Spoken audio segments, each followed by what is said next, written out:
Hello students, आज हम वसंत भाग 2 से लेसन नंबर 11 रहीम के दोहे नामक पाठ का अध्ययन करेंगे। इस पाठ में रहीमदास जी के द्वारा रचित दोहों का उल्लेख किया गया है। कवि रहीम जी ने अपने दोहों में जीवन की सच्चाइयों से परिचित कराते हुए परस्पर प्रेम करने, त्याग और सहज भाव से जीते हुए सहनशील बनने की प्रेरणा दी है। कवि ने इन पंक्तियों द्वारा क्या संदेश दिया है, हम उसका अध्ययन करते हैं। अब हम अपना काव्य पाठन कर लेते हैं। कही रहीम संपत्ति सगे, बनत बहुत बहुरीत, विपत्ति कसौटी जे कसे, तेई साँचे मीत। जाल परे जल जात बही, तज मीनन को मोह, रहीमन मछरी नीर को, तऊ न छाड़ति छोह। अगला है, तरवर फल नहीं खात है, सरवर पियत न पान, कही रहीम पर काज हित, संपत्ति सजही सुजान। चौथा दोहा है, थोथे बादर क्वार के, ज्यों रहीम घहरात, धनी पुरुष निर्धन भय, करे पाछली बात। पांचवा काव्यांश है, धरती की सी रीत है, शीत घाम और मेह, जैसी परे सो सही रहे, त्यों रहीम यह दे। हम पहले काव्यांश का अर्थ जान लेते हैं। कही रहीम संपत्ति सगे, बनत बहुत बहुरीत, विपत्ति कसौटी जे कसे, तेई साँचे मीत। इसमें शब्दार्थ है आपका सगे माने अपने, बनत माने बनते हैं, रीत माने ढंग, विपत्ति माने मुसीबत, कसौटी माने परखना या जांच करना, तेई माने वे ही, और साँचे माने सच्चे, मीत माने मित्र। प्रसंग इस प्रकार से है कि इस दोहे में कवि ने सच्चे मित्र की पहचान बताते हुए कहा है कि मुसीबत में साथ निभाने वाला ही सच्चा मित्र होता है। व्याख्या इस प्रकार से है, कवि रहीम का कहना है कि इस दोहे में सच्चे मित्र के विषय में बताया है। वे कहते हैं कि सगे संबंधी रूपी संपत्ति कई प्रकार के रीति रिवाज से बनते हैं, पर जो व्यक्ति अपने मुश्किल के समय में आपकी मदद करता है या आपको मुसीबत से बचाता है, वही आपका सच्चा मित्र है।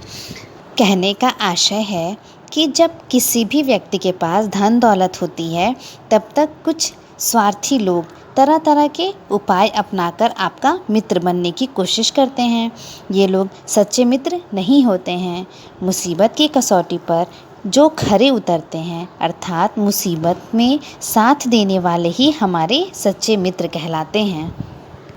दूसरा काव्यांश है, जाल परे जल जात बही, तज मीनन को मोह, रहीमन मछरी नीर को, तऊ न छाड़ती छोह।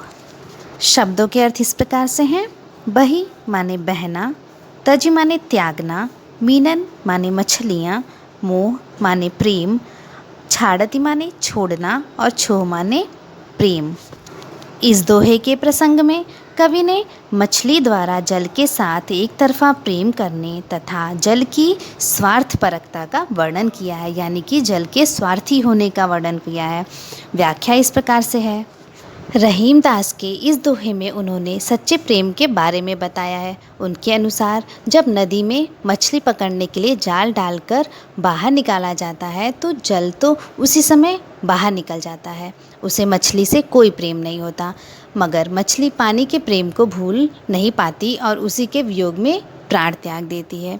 कहने का तात्पर्य है कि मछली जल से सच्चा प्रेम करती है, जबकि जल उससे प्रेम का दिखावा करता है। जाल पड़ने पर इस बात का पता चल जाता है। जाल डालकर जब उसे उठाया जाता है, तब पानी मछलियों का मुंह त्याग कर नदी या तालाब में चला जाता है, जबकि मछलियाँ पानी से अपना लगाव और प्रेम नहीं त्याग पाती हैं और पानी के प्रेम में तड़प तड़प कर अपनी जान दे देती हैं। तीसरा काव्यांश है, तरुवर फल नहीं खात है, सरवर पियत न पान, कही रहीम पर काज हित, संपत्ति सचही सुजान।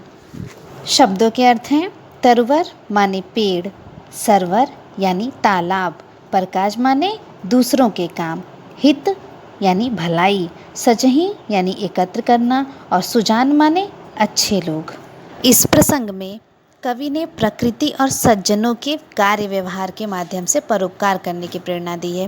सज्जन यानी कि अच्छे व्यक्तियों के काम के माध्यम से परोपकारिता के बारे में बताया है।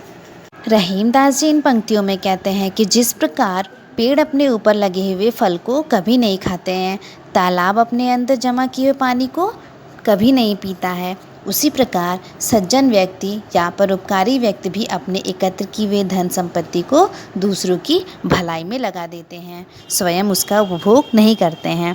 कहने का तात्पर्य है कि प्रकृति सदैव ही परोपकार करती है। उदाहरण है कि पेड़ों द्वारा खुद अपना फल नहीं खाया जाता, तालाब द्वारा अपना पानी स्वयं नहीं पिया जाता, ऐसा करके वे परोपकार करते हैं। इसी प्रकार सज्जन व्यक्ति अपनी एकत्र संपत्ति को दूसरों की भलाई में लगाते हैं। इसलिए कवि ने मनुष्य को पेड़ और सरोवर की तरह से परोपकार करने की प्रेरणा दी है। चौथा काव्यांश है थोथे बादर क्वार के ज्यो रहीम घरात, धनी पुरुष निर्धन भये करे पाछली बात। शब्दार्थ हैं थोथे यानी खाली या खोखले, बादर यानी बादल, घरात यानी गर्जना करना और पाछली माने पिछली। इस दोहे में क्वार के महीने और धनी व्यक्ति के व्यवहार में समानता बताई गई है। व्याख्या इस प्रकार से है। इस दोहे में रहीमदास जी ने कहा है कि जिस प्रकार बारिश और सर्दी के बीच के समय में बादल केवल गरजते हैं, बरसते नहीं हैं, उसी प्रकार कंगाल होने के बाद अमीर व्यक्ति अपने पिछले समय की बड़ी बड़ी बातें करते रहते हैं जिनका कोई मूल्य नहीं होता।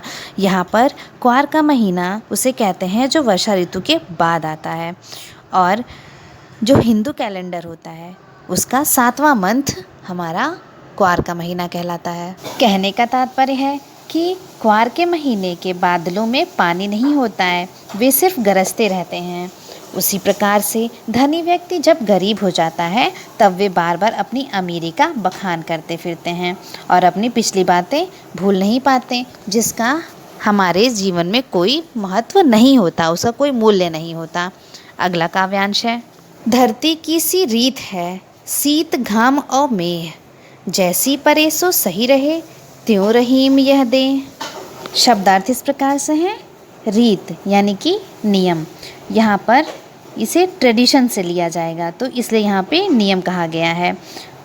और शीत यानी कि सर्दी, घाम यानी धूप, मेह माने वर्षा, सही रहे यानी सहती रहे। इसका प्रसंग इस प्रकार से है।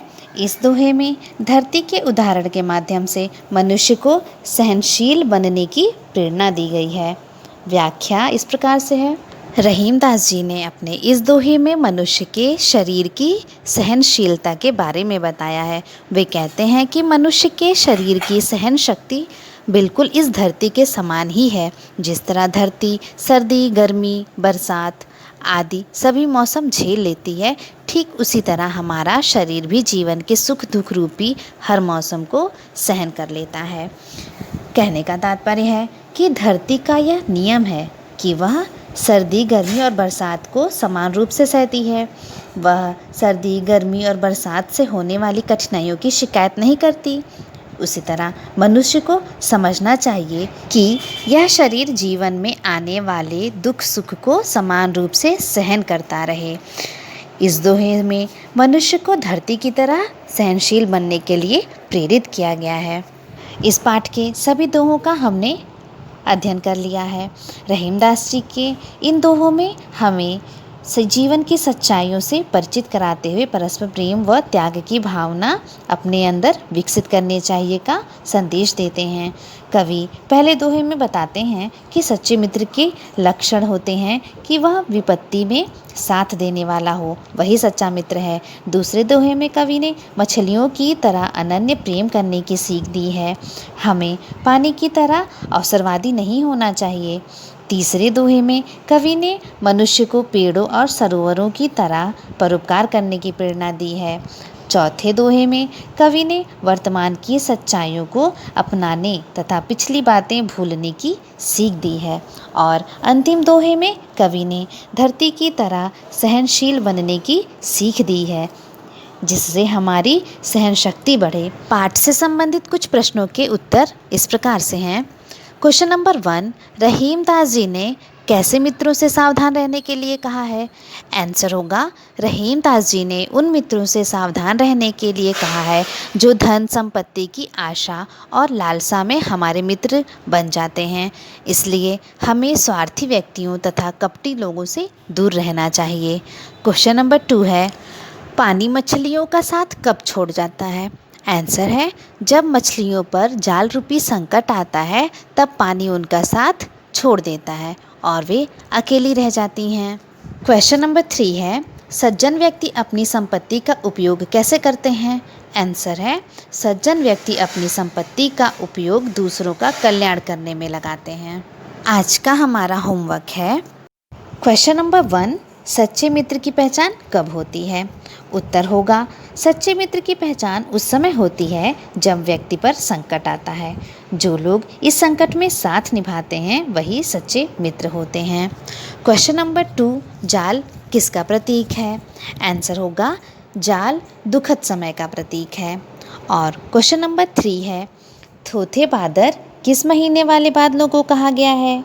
तो आप लिखेंगे, थोथे बादर क्वार के महीने के बादलों को कहा गया है। क्वेश्चन नंबर 4, बादर शब्द का पर्यायवाची शब्द लिखिए। तो बादर शब्द का पर्यायवाची शब्द है मेघ। और 5वां क्वेश्चन है आपका, इस पाठ के दोहों का संदर्भ सहित व्याख्या लिखिए। जो भी आपको आज 1 से लेकर 5 दोहे पढ़ाए गए हैं उनका अर्थ संदर्भ सहित आप अपनी फेयर कॉपी में लिखेंगे। यह पाठ यहाँ समाप्त हो गया। Thank you.